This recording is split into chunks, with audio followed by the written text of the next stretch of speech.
Olá pessoal, tudo bem com vocês? Eu sou a Aline Sekinski, tava muito sumida aqui do canal, né? O último vídeo daqui tem vários meses.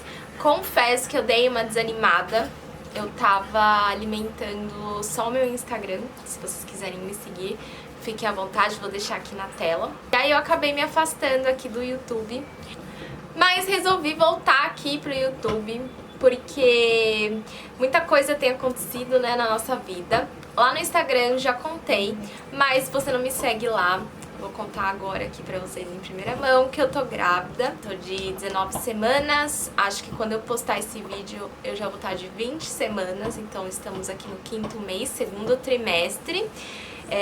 Já tem nome, é uma menina, se chama Zoe. E aí eu resolvi que aqui seria o melhor lugar para compartilhar essa experiência com vocês, né? Eu quero fazer diário dos trimestres, eu quero mostrar pra vocês o enxoval, quero mostrar pra vocês o quarto, a gente vai ter que reformar o apartamento. Então, assim, é muita coisa que vai acontecer e eu acho que aqui no YouTube seria mais legal de documentar.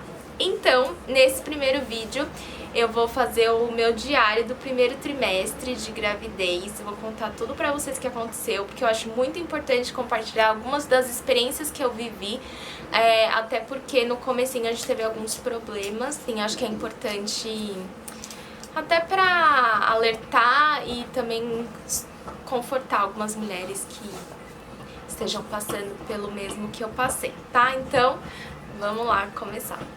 E não se esqueça de já se inscrever no canal, tá, gente? Eu prometo que eu vou alimentar direitinho. Então, gente, primeiro eu vou começar falando um pouquinho sobre os primeiros sintomas que eu tive. Eu sei que vocês vão perguntar, que nem perguntaram no Insta, se foi uma gravidez planejada ou se foi uma gravidez acidental. Foi planejada, sim, porque já fazia 1 ano que eu tinha parado de tomar anticoncepcional. A gente só tava esperando a pandemia passar, porque a gente tinha uma festa de casamento marcada, né? E a gente não queria engravidar antes disso. Mas aí depois que a festa de casamento passou e tudo mais, aí a gente parou de se cuidar. Então, assim, foi planejado. Apesar de que eu não queria planejar muito, porque eu ficava meio assim de ficar ansiosa, sabe, e tal. Mas pode-se dizer que foi planejado, sim. E aí vamos lá para os meus sintomas. Bom, eu tava acompanhando a minha menstruação por aplicativo, né? Eu tava usando, acho que o Flo, se eu não me engano. Dava lá minha menstruação certinha e tal, e ovulação. Mas eu comecei a perceber algumas mudanças, assim, algumas diferenças entre o aplicativo e o meu corpo. E aí eu aprendi a detectar os dias que eu estava ovulando. Eu comecei a perceber que eu sentia uma dor assim na lateral e ela oscilava. Então, um mês eu sentia no lado direito, aí no próximo mês eu sentia no esquerdo, e aí pesquisando eu vi que era dor de ovulação. Então, quando eu tava ovulando, eu sentia dor no ovário que tava liberando o óvulo. Fazia as contas e 12 dias depois eu menstruava. Então, assim, tava bem certinho, era dor de ovulação mesmo. E não que a gente, tipo, ai, tô com dor de ovulação, vamos lá, né? Não foi assim, a gente deixou acontecer bem naturalmente, sem pressão. Mas quando atrasou, eu sabia que quanto tempo tava atrasado, eu sabia que tava atrasado, entendeu? Então, assim, já foi um sinal um pouco mais forte pra mim. Atrasou, acho que 2 dias, e aí eu resolvi fazer o teste. E também outra coisa estranha, assim, que aconteceu foi que eu tava sentindo pequenas cólicas ao longo do dia. Então eu sentia um pouquinho, passava, aí depois eu sentia de novo e passava. E isso não é comum pra mim, porque normalmente eu menstruo e aí depois eu sinto a cólica e não tava descendo. Então eu já fiquei meio assim, mas não dei muita bola. Mas aí quando atrasou 2 dias, eu resolvi fazer o teste. Tem até um pouquinho da minha reação lá no Instagram, muito chocada. Minha reação foi ficar assim, ó. Mas aí foi isso, pode-se dizer que os sintomas, então, foram essas cólicazinhas e o atraso menstrual. Parece que depois que você descobre que aí os sintomas vêm com tudo, eu comecei a sentir bastante dores nos seios, eles começaram a ficar mais inchados.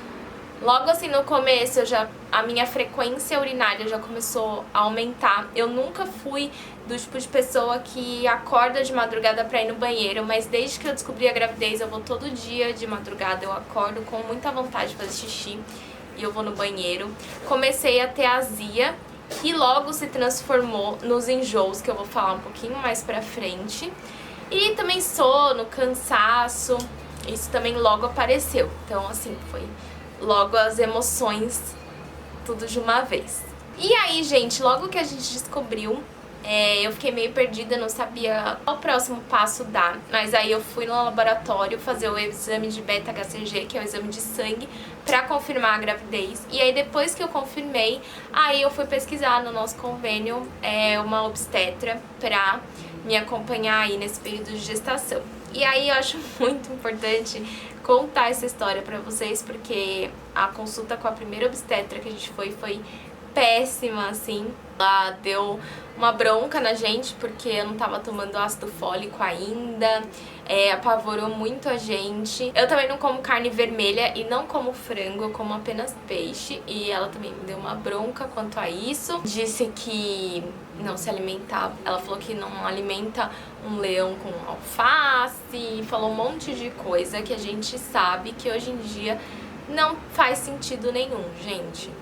Tem muita gente aí que é vegano, que é vegetariano e consegue levar uma gestação de boa e consegue ter níveis nutricionais até maiores do que pessoas que comem carne. Isso tá comprovado, mas ela não quis saber. Ela disse que mesmo que não tenha base científica nisso que ela tá falando e que se os meus exames estivessem ok, mesmo assim não tava tudo bem.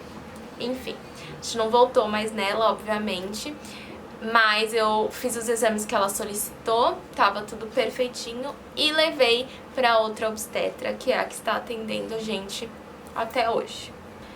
E aí, gente, na madrugada do dia 7 pro dia 8 de dezembro, eu fui no banheiro, foi antes de dormir, na verdade.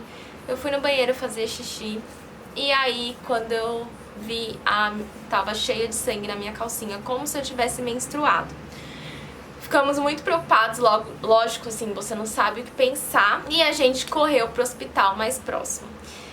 Eu não sabia, nem o Rafa, meu marido, mas os hospitais, eles de pronto-socorro, assim, eles não têm atendimento obstétrico, então você precisa ir numa maternidade, tá? Porque a gente foi, assim, em 3 hospitais pra depois ficar sabendo disso. Enfim, fomos lá na maternidade, nós fomos muito bem atendidos na São Luís Star, fizeram exames, né, o médico que passou comigo, ele fez exame de toque, deixou a gente mais tranquilo, porque ele falou que o útero tava fechado, perguntou se eu tava com cólica, não tava, e aí depois a gente fez o nosso ultrassom, que veio a ser o nosso primeiro ultrassom. E aí nesse ultrassom foi uma mistura de sentimentos, porque a gente conseguiu ouvir o coraçãozinho do bebê, a gente viu que tava tudo bem, mas eles descobriram que eu estava com um hematoma e por isso sangramento. Então eu fui diagnosticada com hematoma subcoriônico ou deslocamento ovular.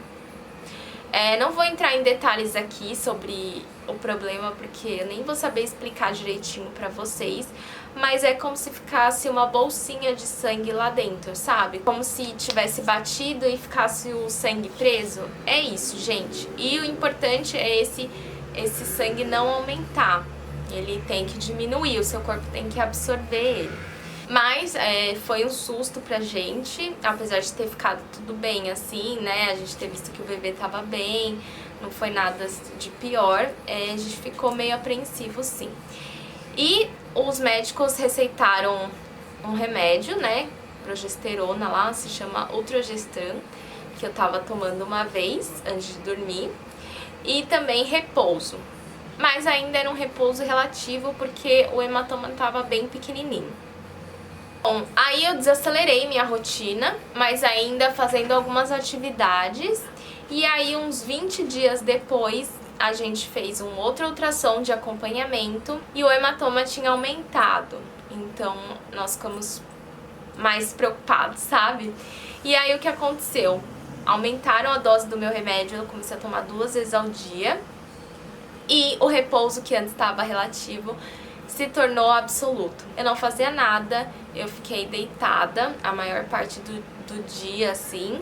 O Rafa fazia todas as coisas, descia com os cachorros, eu só ficava deitada o máximo que eu podia. E assim foi, gente, por mais ou menos 1 mês e meio. Foi muito difícil, não vou mentir pra vocês, assim, tem uma hora que sua mente começa a enlouquecer de você só ficar ali deitada sem fazer nada, mas é o tratamento, gente, porque aí depois que eu fiquei esse tempo, a gente fez outro ultrassom, ele tinha diminuído um pouquinho, e quando a gente foi fazer o primeiro morfológico, ele já tinha sumido, então o corpo, ele absorveu esse sangue e aí ficou tudo bem. Acho importante compartilhar sobre o hematoma com vocês, porque eu sei de muita gente que já teve. Inclusive, quando eu tive, eu pesquisei aqui no YouTube, assisti alguns vídeos. E pra você ficar tranquila, caso você esteja, fazer o repouso direitinho, que vai dar tudo certo, seu corpo vai absorver e vai ficar tudo bem com sua gestação. Bom, mas falando agora sobre a gravidez em si, uma coisa que eu posso falar pra vocês que foi a pior coisa, além do fato do hematoma, foram os enjoos. Eu achava que era uma coisa muito diferente, assim, que você tinha enjoo só de manhã, você acordava, aí ficava enjoada, até vomitava e depois vida que segue. Mas não, gente, pelo menos pra mim foi algo que durava o dia inteiro. Eu não chegava a vomitar, mas eu ficava naqueles quase. Perdi a vontade de comer alguns alimentos, eu ficava enjoada só de pensar na comida, mas eu sabia que eu precisava comer, senão ficava pior. Eu tinha que comer de 3 em 3 horas pra não passar mal. Então, assim, foi bem difícil e, além disso, passando mal e estando de repouso, foi muito chato, assim, foi muito difícil. Os enjoos agora passaram, com 16 semanas, eles foram diminuindo, na verdade, assim, acho que com 14 começaram a diminuir e com 16 eles sumiram, então agora tá tudo certinho. Mas, assim, prepare-se, porque o enjoo não é fácil. E a gente fez o exame de sexagem fetal com 12 ou 13 semanas, mas a gente foi fazer só a revelação, acho que com mais semanas, não sei se eu já tava com 16, alguma coisa assim, e aí a gente descobriu que é uma menina.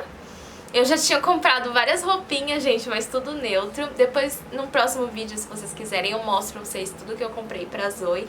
E aí, agora que a gente já sabe que é a Zoe, já sabe que é uma menininha, aí a gente tá comprando tudo mais com a carinha dela, sabe? Que a gente quer que ela use. E é isso, gente. Eu acho que tudo que eu tinha pra compartilhar aqui sobre esse primeiro trimestre é isso de importante. Se vocês tiverem alguma pergunta também, pode deixar aí nos comentários que eu vou responder. Se vocês quiserem alguma sugestão de vídeo, dar alguma sugestão de vídeo, podem dar também, que eu vou amar gravar vários videozinhos sobre essa fase da gestação pra vocês. E eu espero que vocês tenham gostado e que vocês se inscrevam e curtam muito esse vídeo. Beijos!